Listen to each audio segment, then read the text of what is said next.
tardes. Qué gusto, no se ve Aarón. Hazte más para acá, Aarón. Seguro, seguro. Poquito. Ahí estamos, No, ¿no? ahí estamos, exacto. Un gusto estar con ustedes en esta plática de café de los miércoles, en donde tenemos el día de hoy de invitado a Aarón Correa Ornelas. Hola Aarón, Hola. qué gusto que estés aquí con nosotros para trabajar este tema que tiene que ver con ansiedad, que tiene que ver con el ajedrez principalmente, ¿no? Dentro de lo que son las disciplinas deportivas. Y pues bueno, realmente para mí es un gusto que esté aquí. Él, como ustedes saben, generalmente está los jueves con los jóvenes, pero hay un tema que yo les he escuchado hablar a todos ellos cuando se reúnen en línea y que me parece muy interesante el punto de vista que han tenido los jóvenes cuando están así tras bambalinas comentando de algunas cosas que pueden ser importantes. Aarón es psicólogo, trabaja en un centro de rehabilitación neurológica con pacientes que presentan deterioro cognitivo. Y entonces cuando están entre ellos reunidos, y a propósito de que otro de los compañeros va a desarrollar un taller que tiene que ver con ajedrez básico, han hecho comentarios que me parecen muy significativos, Aarón, y justo pues por lo mismo está aquí con nosotros. Y para empezar este tema, a mí me gustaría mucho que, Aaron, desde tu punto de vista como psicólogo, nos pudieras comentar primero y antes que otra cosa, ¿qué es esto de la ansiedad? O sea, ¿cuáles son las principales características? ¿Cómo podemos darnos cuenta sin ser psicólogos? Y, o sea, yo, por ejemplo, persona común y corriente, ¿no? ¿Cómo me doy cuenta que estoy padeciendo ansiedad? Ok, bueno, primero que nada te agradezco, para mí es un gusto estar aquí en esta plática. Y pues bueno, la ansiedad, fíjate que sí es un término que muchas veces lo confundimos, incluso los psicólogos, porque en serio hay muchos términos que están muy relacionados con la palabra.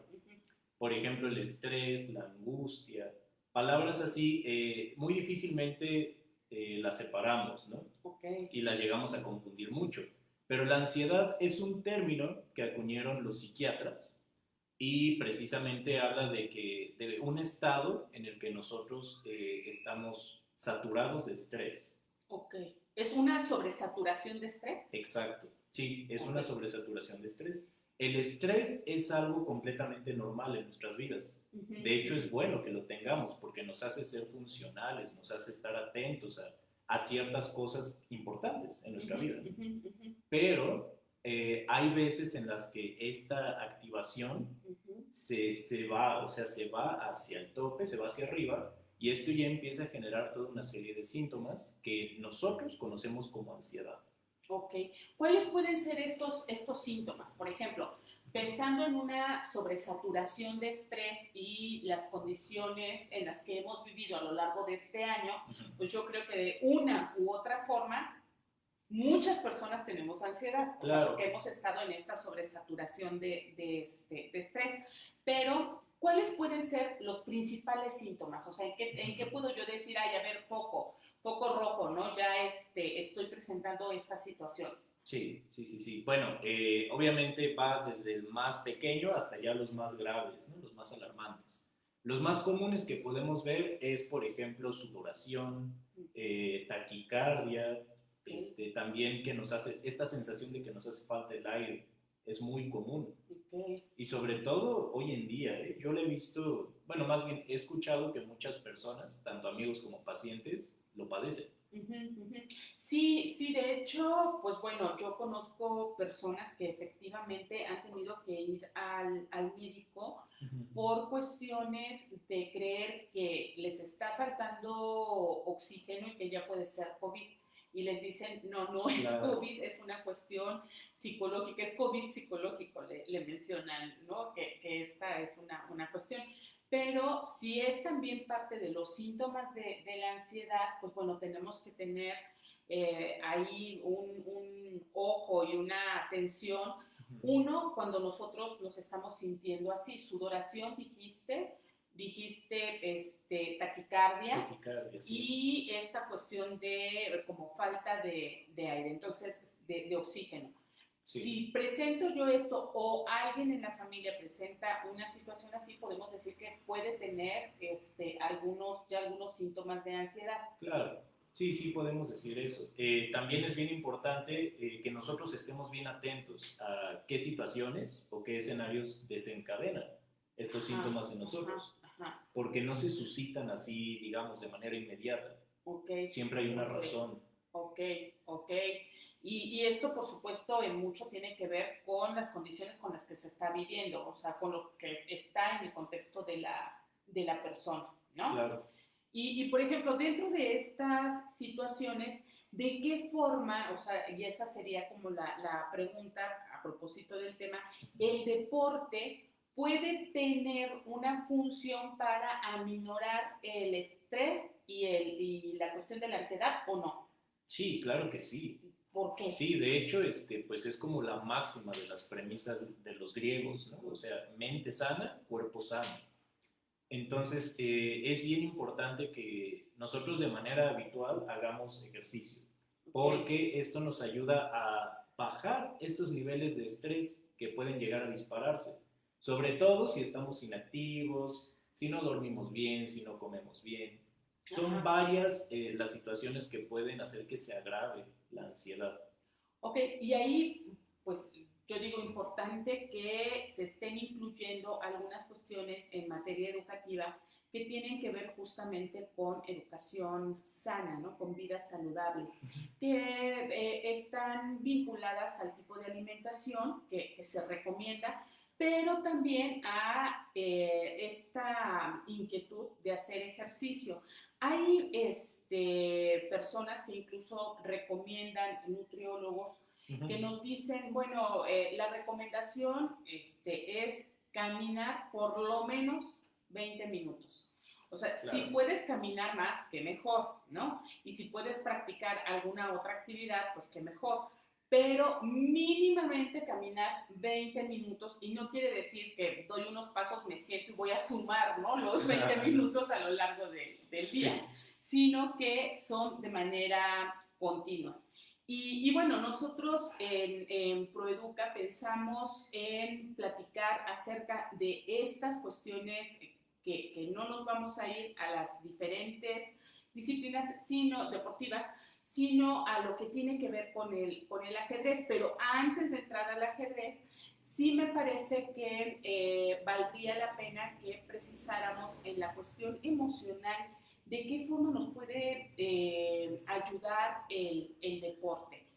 Yo, desde mi muy particular punto de vista y de las cosas que hemos estado abordando en las cuestiones socioemocionales, pues bueno, el deporte, cualquier actividad que se practique, nos puede ayudar a oxigenar, ¿no? Como primer punto necesario ahorita. Dos, para distensar, para generar una cuestión de mayor confort, digamos, corporal, en la medida que estamos a lo mejor llevando el organismo a cierto límite en algún momento, deportivamente hablando, no en otras cuestiones. Entonces, bueno, el punto es, ¿qué otra cosa desde el punto de vista psicológico podemos decir acerca del deporte? Bueno, es que creo que tú lo acabas de resumir bastante bien. O sea, el deporte nos ayuda en la cuestión emocional porque muchas veces se hace la analogía de, o sea, imaginemos pues que nosotros somos una computadora, ¿no? Y estamos estresados, estamos presentando un cuadro ansioso. Entonces, nosotros como computadora podríamos vernos como que todas las aplicaciones que tenemos están abiertas. Tenemos, no sé, como 20 pestañas abiertas. De 3 de ellas suena música, ¿no? No sabemos de dónde proviene la música. O sea, estamos sobresaturados. Justamente todos nuestros recursos están siendo agotados. Fíjate que esa metáfora me gustó. A ver, profundízala, Aram. En términos de, si nosotros fuéramos las computadoras, o sea, tendríamos diferentes pestañas abiertas y eso sería un día. Exacto, sí, sí, sí. ¿No? Bueno, es más, yo no creo que podríamos aguantar así un día, ¿eh? Porque un estado elevado de ansiedad puede llevar al colapso del propio organismo. O sea, forzosamente nuestro cuerpo, de manera automática, va a buscar de alguna manera autorregularse. Okay. Pero es bien importante que nosotros le ayudemos a hacer eso. Y aquí es donde entra el deporte. Okay. Siguiendo con esta analogía, tenemos la computadora ahí que tiene abiertas todas las aplicaciones, todas las carpetas y todo. Y el deporte sería como si nosotros reiniciáramos esa computadora. Por ejemplo, a mí me gusta mucho el fútbol, además del ajedrez. Entonces yo cuando juego fútbol y estoy así, estoy presentando como esta saturación, después del partido me siento despejado, creo que esa es la palabra. Me siento completamente despejado, completamente en calma y es como si hubiéramos reiniciado esa maquinita que estaba dándonos lata.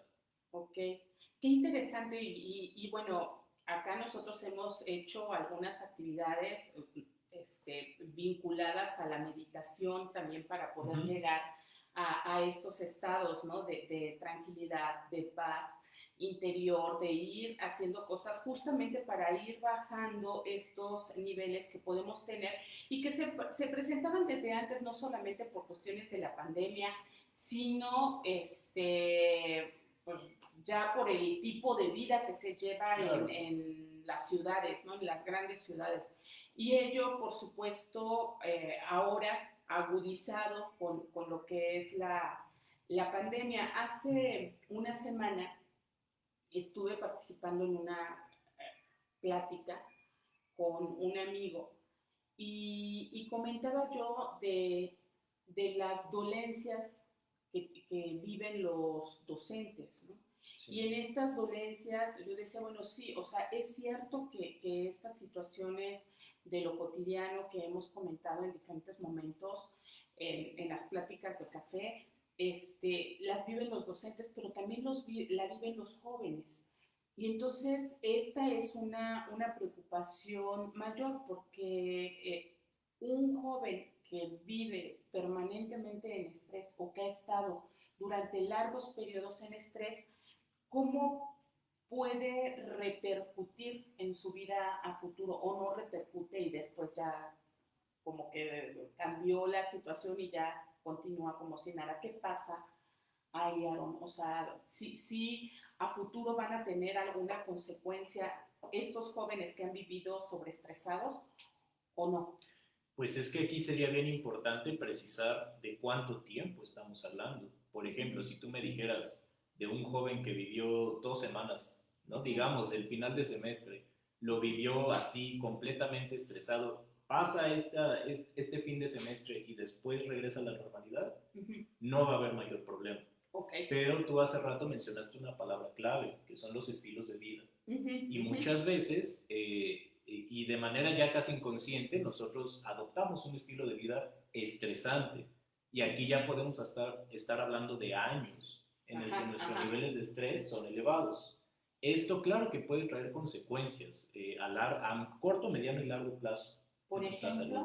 Por ejemplo, nos podemos ir hasta las más graves. Hay muchos estudios que hablan de que esta sobreactivación fisiológica que tenemos puede favorecer que se presenten enfermedades como el cáncer, como diabetes. Okay. Sobrepeso, digamos, sería de las más, ligeras, ¿no? Ajá. Sí, pero en serio son muchas cosas, son muchísimas cosas que nosotros ahorita podríamos decir que son comorbilidades de la ansiedad, podríamos llamarlas así. Ok, bueno, pues entonces con mayor razón hay que cuidar la ansiedad, ¿no? Para no tener este tipo de problemas. Y sí, a mí en alguna ocasión, en una plática también con nutrióloga, comentaba esto, ¿no? Que muchas personas que padecen obesidad o sobrepeso no es por lo que comen, sino, y diabetes también, no es por lo que comen, sino por dos cosas. Uno, porque están haciendo un ayuno muy amplio, o sea, entre los diferentes alimentos. Y dos, porque son personas que generalmente están estresadas, que Claro. viven bajo una situación en donde el organismo, o sea, tiene que guardar todas las reservas energéticas para poder responder al momento del estrés, ¿no? Y entonces, por lo mismo, empieza a subir de peso. Claro. Y bueno, sí me parece una situación pues considerable, ¿no?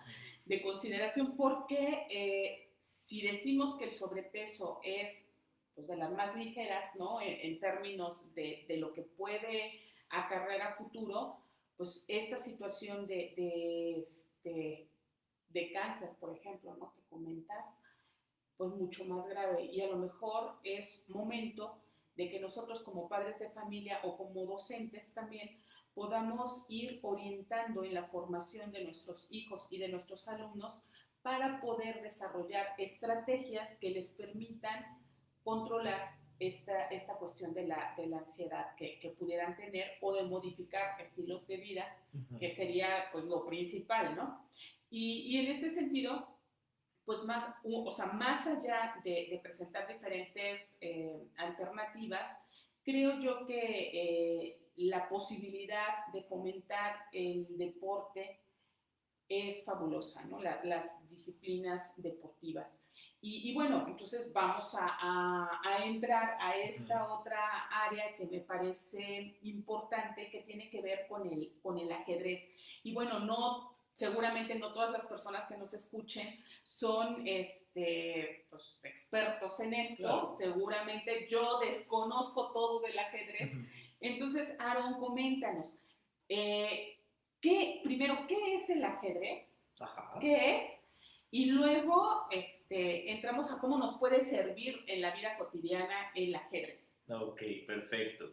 Bueno, pues entrada el ajedrez, a aquellas personas que nos gusta mucho el juego, pues solemos como enaltecerlo, ¿no? Y decir, no, es que es arte y muchas otras cosas. Pero no, el ajedrez es un simple juego de mesa.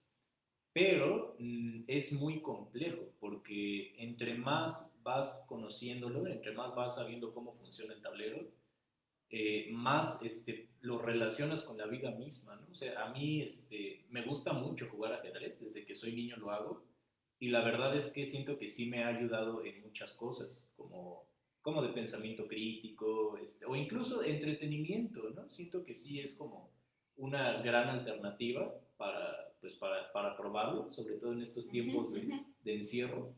Y pues bueno, el ajedrez es eso, es un juego de mesa.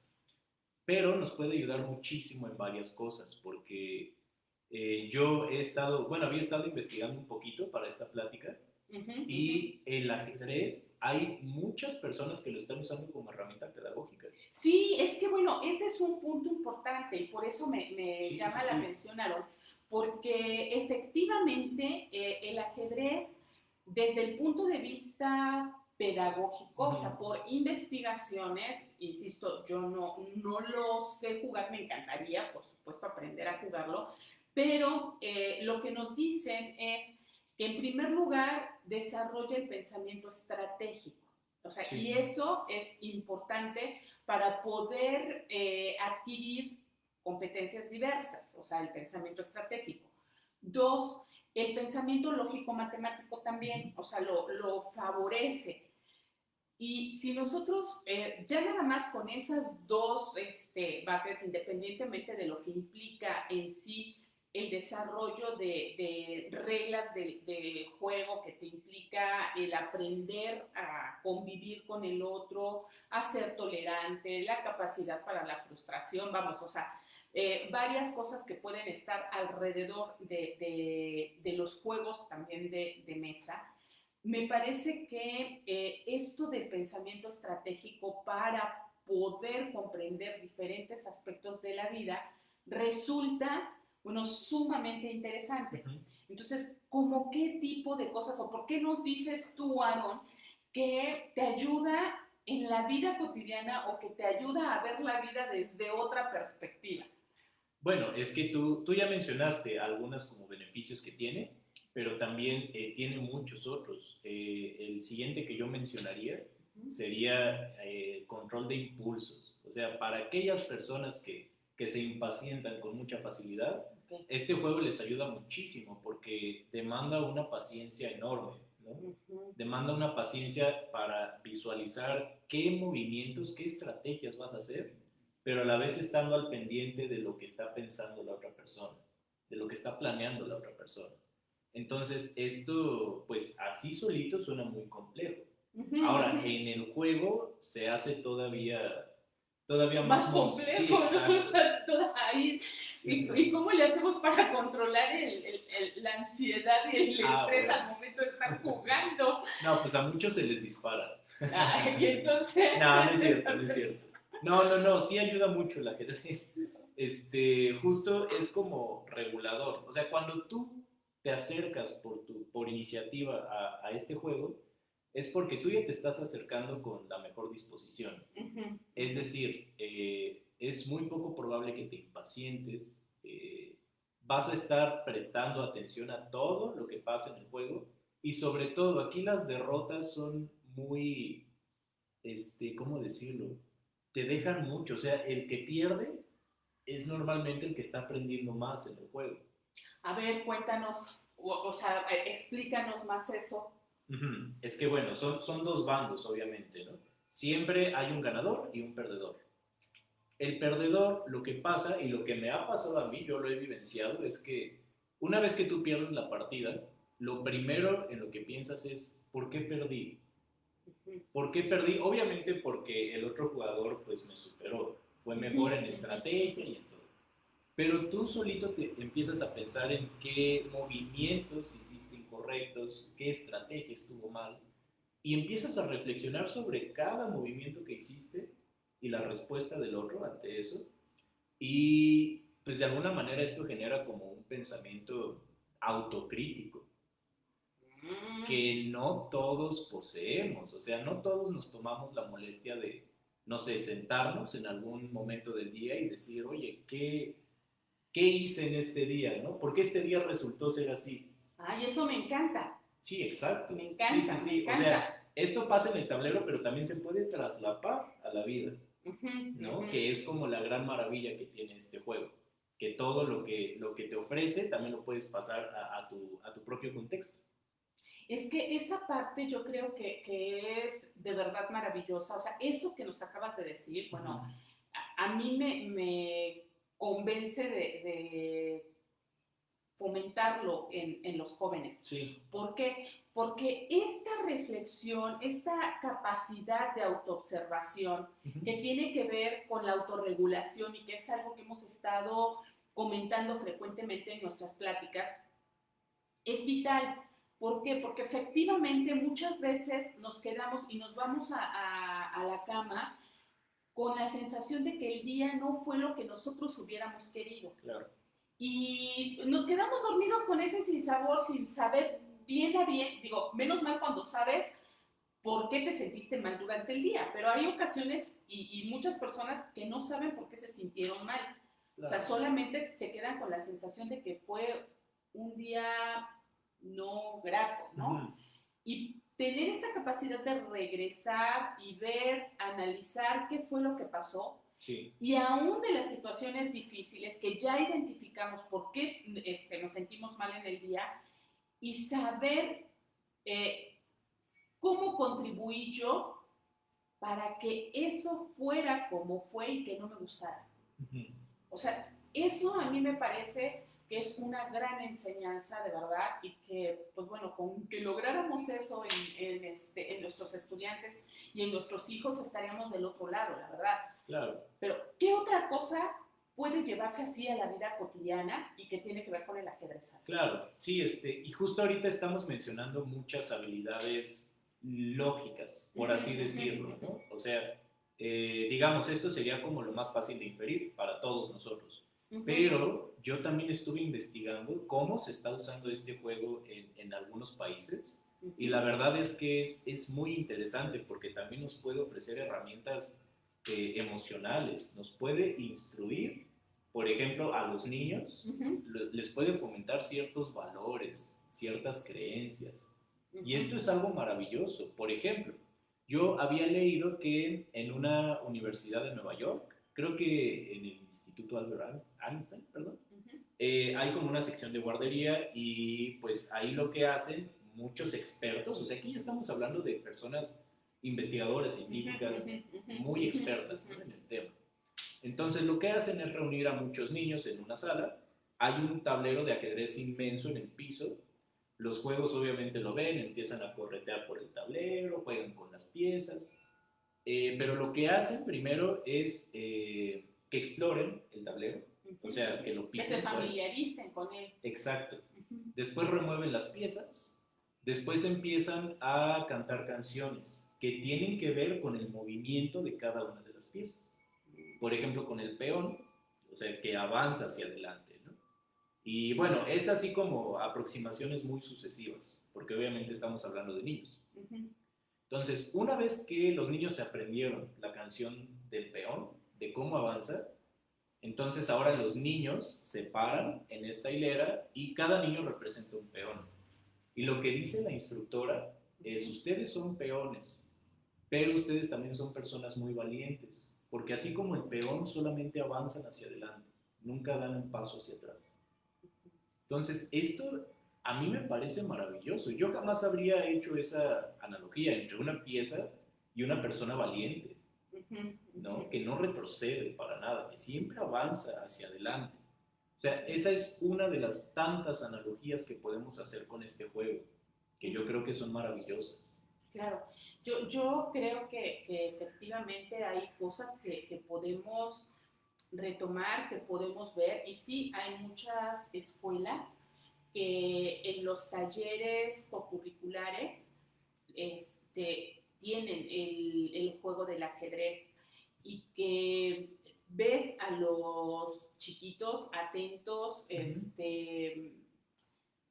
poniendo atención en ello y tratando de desarrollar y comprender muchas cosas que están ahí. A mí de entrada me parece, y tú sácame del error, que es un juego que requiere mucha complejidad o que tiene mucha complejidad, ¿o no? Es que el problema es que sí y no. A ver, ¿cómo sí y no? Sí, ahí voy. O sea, digamos, es muy sencillo aprender cómo se juega. O sea, es decir, que tú aprendas cómo se mueven las piezas, cómo come cada una de ellas y el objetivo, ¿no? Eso es muy sencillo de aprender.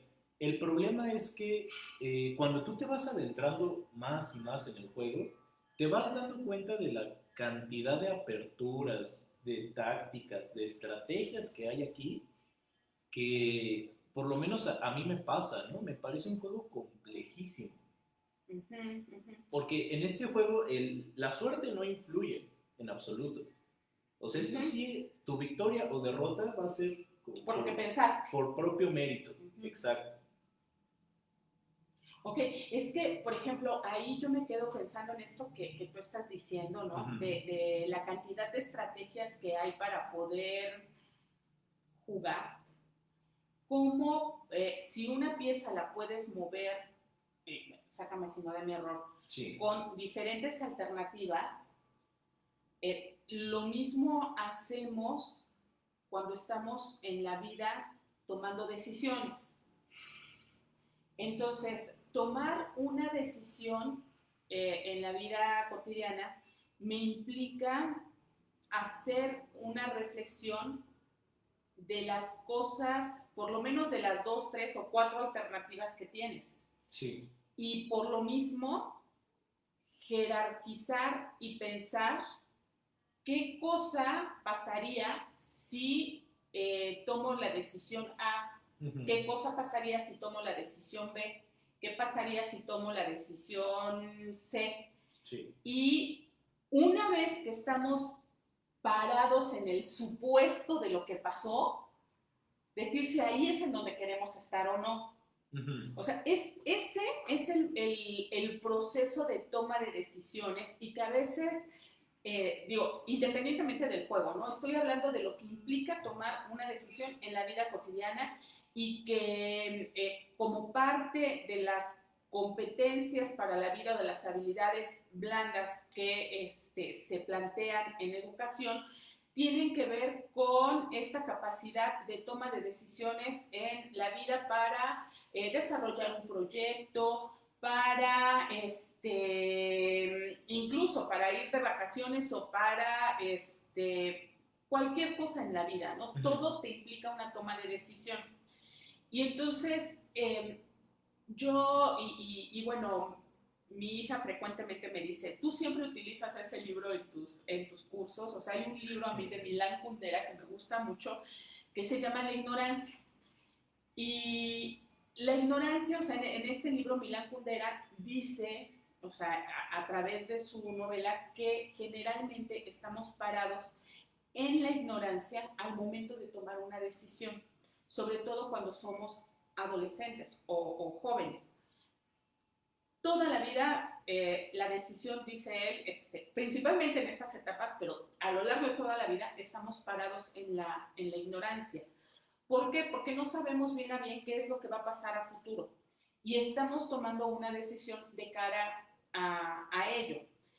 Ahora, yo pienso, si uno de los aspectos más difíciles y que pareciera que debiera ser sencillo es orientar a las nuevas generaciones en cómo tomar decisiones y que tiene que ver con esta capacidad de observación, porque si no observamos no somos capaces de entender que tenemos diferentes alternativas y nos vamos nada más con una. Entonces hay varias. Después de esta capacidad de observación, el análisis de cada una de las alternativas. Y después de este análisis, la jerarquización de las opciones que se van planteando y el plantearnos diferentes escenarios a futuro. Entonces, el proceso que se lleva para la toma de decisión, siendo de manera lógica, digamos, a veces como papás nos cuesta mucho trabajo decirle al hijo cómo estructurar el pensamiento para que llegue a tomar decisiones, porque además somos padres de familia que también nos cuesta trabajo tomar decisiones. Claro. Y tomamos la decisión a lo primero que se nos ocurre, a lo mejor sin estar viendo las diferentes opciones. Esto es, sin estar arriba del bosque, no viendo todo el bosque, sino más bien viendo viendo por abajo. Y entonces, me parece que el desarrollo del juego del ajedrez podría permitir, por lo que dices, visualizar esta situación en toma de decisiones como estrategias de juego. ¿O no es así? No, sí, claro que sí. Otra de las habilidades que nos aporta este juego es la metacognición, que es como a grandes rasgos lo que acabas de decir, ¿no? O sea, estoy completamente de acuerdo con la analogía que dices. Nosotros, frente a nosotros, en el juego podríamos decir que tenemos un rival frente a nosotros. Pero en la vida podríamos decir que frente a nosotros tenemos un reto. Lo vemos y no sabemos nada de él. O sea, ignoramos por completo qué dificultades nos va a representar esto, ¿no? Entonces nosotros tenemos una cantidad casi infinita de abordajes que podemos hacer a este reto.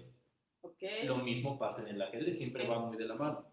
Entonces, a mí me gustó mucho lo que dijiste, porque precisamente este juego favorecería que tú tengas la mesura suficiente como para analizar por lo menos lo más que se pueda este reto, y hasta que no hayas hecho eso, tomar decisiones y tomar las mejores decisiones que puedas tomar para su resolución, ¿no? Entonces... Perdón, y te interrumpo tantito, porque eso me parece muy interesante. Sí. Sin que esto implique, o sabiendo más bien que esto va a implicar que tarde o temprano tengo que tomar la decisión, o sea, tengo que hacer la movida, porque de la otra forma y muchas veces lo vemos con los jóvenes, ¿no? ¿Y qué decidiste? Ay, no sé, déjame, sigo pensando, ¿no? Y sigo pensando, y sigo pensando, y sigo pensando, y no toman la decisión. O sea, aquí finalmente, tendrían que tomar la decisión. Sí. Sí, bueno, aquí digamos que si jugamos a contrarreloj, pues tienes 10 minutos, ¿no? Ay, Para no, tomar bueno, una ahí, decisión. no, eso lejos de ayudar ¿A a relajar? relajar, más bien va a ser todo lo contrario, Sí, algo eso sí, ¿eh? Sí, cuando juegas a contrarreloj sí es estresante, por eso solo se hacen los campeonatos. sí. Pero una partida así normal, digamos sin reloj, normalmente se disfruta mucho. Ok. Prometo que preguntaré a José Ángel si van a utilizar el contrarreloj. Yo creo que en este primer curso no, No, no ¿verdad? creo. No No, creo, no, no. ok. Ajá, y No, luego. para nada. Y pues bueno, yo creo que sí, pues estoy muy de acuerdo con Ujú, lo que ujú, dices. Hay muchísimos abordajes que podemos tomar para un problema. Y pues bueno, también hay muchas otras habilidades que nos aporta el ajedrez, ujú. pero no las menciono porque creo que ya todos los conocemos. Por ejemplo, ¿no? ¿Qué tal que Son habilidades como de atención, de memoria, pensamiento reflexivo, ¿no? O sea, esta capacidad de adaptarse a los movimientos, a la estrategia que el otro está empleando para derrotarme. ujú, ujú, Esto es algo bien importante, ¿no? Pero pues son habilidades que creo que todos de alguna manera podemos inferir que ujú, nos otorga el ujú, ajedrez, ¿no? ujú. Y pues bueno, yo sí los estaría invitando enormemente a que pues no importa qué edad tengan, porque también Eso ese es es, importante. sí, exacto, ese también es otra limitante que muchas personas se ponen, ¿no? Sobre todo personas ya de cierta edad, que dicen, no, es que yo ya no aprendí, A ¿para ver, qué? ¿No? por ejemplo, pensando en estas cuestiones que tú trabajas, digo, y no sé si es directamente, si la pregunta tenga que relacionarse o se pueda relacionar directamente con lo que tú haces aquí en el centro de rehabilitación, pero algunas personas adultas mayores que presentan también deterioro cognitivo, pueden prevenir que esto siga avanzando mediante el juego del ajedrez. Sí, sí, A sí se ver, puede, porque pero justo la idea muchas veces es de que, bueno, yo ya estoy grande y ya no puedo jugar, ya no puedo claro, aprender esto. sí, sí, sí. Pero aquí fíjate que sí es bien importante el tiempo. O sea, yo siempre he pensado que en la cultura mexicana carecemos mucho de prevención, Sí, precisamente, ¿no? sí, O sea, sí. solamente tratamos el problema una vez que ya se presentó y Ujú, ya ujú, es grave, ujú, ¿no? ujú. Sí, sí, sí, estoy de acuerdo. Casi nunca buscamos prevenirlo. Pero yo con los pacientes que trabajo, que precisamente ya presentan deterioro cognitivo, ya sea por tumores cerebrales o infartos que tuvieron en el cerebro, pues esto inevitablemente causa deterioro cognitivo. Pero algunas personas no lo presentan tan agudo como otras. Esto tiene mucho que ver con lo que hicieron en su juventud, o sea, Uy, impresión. años Ajá. antes de haber tenido este accidente o esta enfermedad, hay algo que nosotros le llamamos reserva cognitiva y es, digamos, todo esto que nosotros hicimos, todas estas conexiones neurales que nosotros generamos, ya sea por leer libros, por jugar ajedrez, por hacer actividades que nos estimulan de manera cognitiva, todo esto va generando como redes neurales más fuertes, más interconectadas entre todo nuestro sistema nervioso, Reservas cognitivas, dijiste. reservas cognitivas, Ajá. así es. Entonces, digamos que tú tuviste una vida bastante activa en ese sentido, o sea, Ujú, ujú. te fuiste por aquellas actividades que demandaban de un esfuerzo cognitivo significativo, llegas a tener un padecimiento así y no estás tan afectado como otros. Ok. Esto es gracias a todo lo que hiciste en tu juventud. Por eso es que Papás. no afecta tanto a algunas personas que en Ajá. comparación con otras que toda su vida se dedicaron, por ejemplo, a la mano de obra o cosas más bien instrumentales o técnicas que no requieren de gran esfuerzo cognitivo. Ok. No, bueno, por ejemplo, el hecho de, y que es además una realidad de muchas familias que pasan mucho tiempo frente a la televisión, Sí, ¿no? claro. Y que a lo mejor en ese momento no estamos viendo el daño que pueden tener porque pues están entretenidos, ¿no? O que están en la tableta con algún juego, pero O sea, la verdad a mí me parece esto que acabas de decir muy importante. Sí, lo es. Importante porque efectivamente, si pensamos en que nuestras enfermedades o las cuestiones que podamos padecer cuando seamos adultos, cuando nuestros hijos sean adultos mayores, ¿no? Que seguramente nosotros ya no estaremos, pero ellos, o sea, nuestros hijos a los 50, a los 60, a los 70 años, que puedan padecer una cuestión de deterioro cognitivo y que por las cosas que nosotros, padres de familia, hicimos o dejamos de hacer, ellos puedan tener mayores herramientas o mayor fortaleza, mayores recursos para hacer frente a esas enfermedades, me parece indispensable. Lo es, sí lo es, pero lamentablemente no nos ponemos a pensar en eso. Nos cuesta mucho trabajo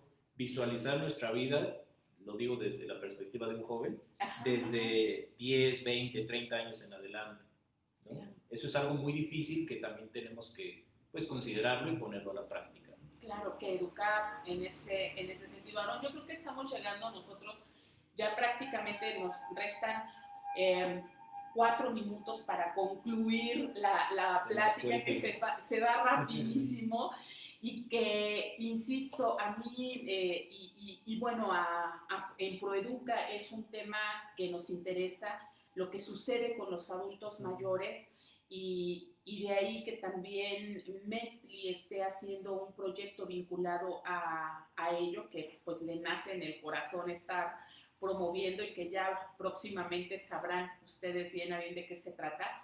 Yo creo que pensar en esta población, en cómo llegar a trabajar y favorecer, en este caso a nuestros padres, a nuestros abuelos, para que estén en mejores condiciones a través, por supuesto, de muchas estrategias, de muchas cosas que podamos hacer, pero también a través del juego, puede ser algo muy interesante, algo que les permita pues mantenerse, ¿no? y prevenir enfermedades.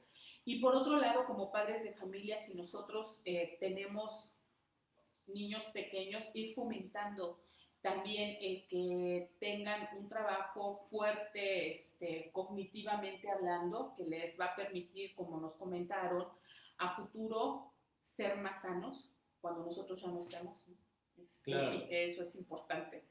Y bueno, en la escuela también, ¿no? Favorecer estas cuestiones. Aaron, antes de despedirnos, algo que quieras decir ya para decirles adiós. Pues bueno, yo sí los estaría invitando fuertemente a que se acerquen un poco a este juego. La verdad es que a mí me fascina, se los vuelvo a repetir, juego desde que soy un niño. Me gusta mucho lo complejo que es, o sea, digamos, ya una vez que te adentras a todo lo que ofrece, y pues como lo acabas de decir muy bien, ¿no? Esto de alguna manera, junto con otras actividades, nos preparan ante cualquier adversidad que nosotros podamos enfrentar en algún futuro, ¿no? Ok, muchas gracias, Aaron. Pues de mi parte, invitarlos a practicarlo. Yo me voy a sumar también a aprender, y miren que los juegos de mesa me inquietan, me desesperan, o sea, me gusta, y los jugaba con mi hija cuando ella era niña, pero ahora me da un poco como la sensación de delirio, de persecución, y entonces digo, no, mejor no. Pero bueno, si en ello voy a influir en la forma en la que viviré mi vejez, por supuesto, claro, que voy a poner atención, claro, a ello. Muchísimas gracias por haber estado con nosotros. Nos vemos en la transmisión que estaremos haciendo dentro de 15 días. Nos vemos. Muchas gracias.